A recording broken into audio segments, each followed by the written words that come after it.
آپ رحمۃ اللہ تعالی علیہ کے اندر مساوات بھی کامل طریقے کا تھا۔ سید ایوب علی رحمۃ اللہ تعالی علیہ اعلیٰ حضرت رحمۃ اللہ تعالی علیہ کے خلفاء میں سے ہیں۔ فرماتے ہیں کہ ایک شخص آپ رحمۃ اللہ تعالی علیہ کی بارگاہ عالیہ میں حاضر ہوتا، اکثر و بیشتر آتا رہتا۔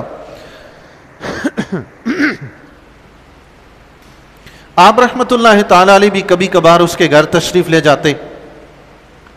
ایک مرتبہ امام احمد رضا خان رحمۃ اللہ تعالی علیہ اس کے گھر تشریف لے گئے۔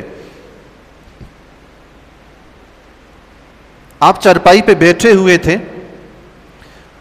اس میزبان کے محلے کا ایک غریب بیچارہ، ناتواں غریب سا بندہ اس کے گھر آیا، اور گھر کے صحن میں ایک چارپائی، ٹوٹی ہوئی پرانی چارپائی پڑی ہوئی تھی، اور وہ جھجکتے ہوئے اس چارپائی پہ بیٹھنے لگا۔ اور جو میزبان تھے، جو اعلیٰ حضرت رحمۃ اللہ تعالی علیہ کے پاس آتے جاتے تھے، اب آپ رحمۃ اللہ تعالی علیہ اس کے گھر میں تھے۔ اس میزبان نے اس غریب کو گھور کر اتنی تیکھی نظروں سے دیکھا اور اتنے تیور چڑھائے کہ وہ بیچارہ چارپائی پہ بیٹھتے ہی فوراً اٹھا اور شرم کے مارے گھر سے باہر نکل گیا۔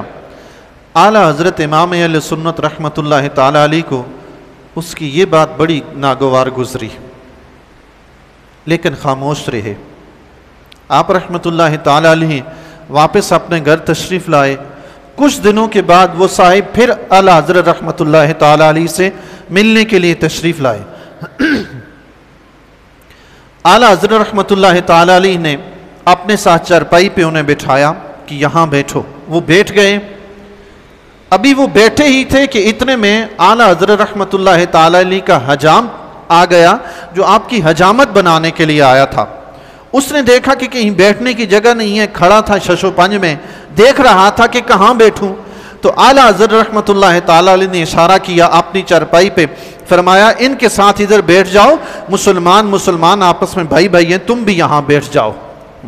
اس حجام کو اپنی چارپائی پہ اس میزبان کے ساتھ بٹھایا جس کے گھر آپ تشریف لے گئے۔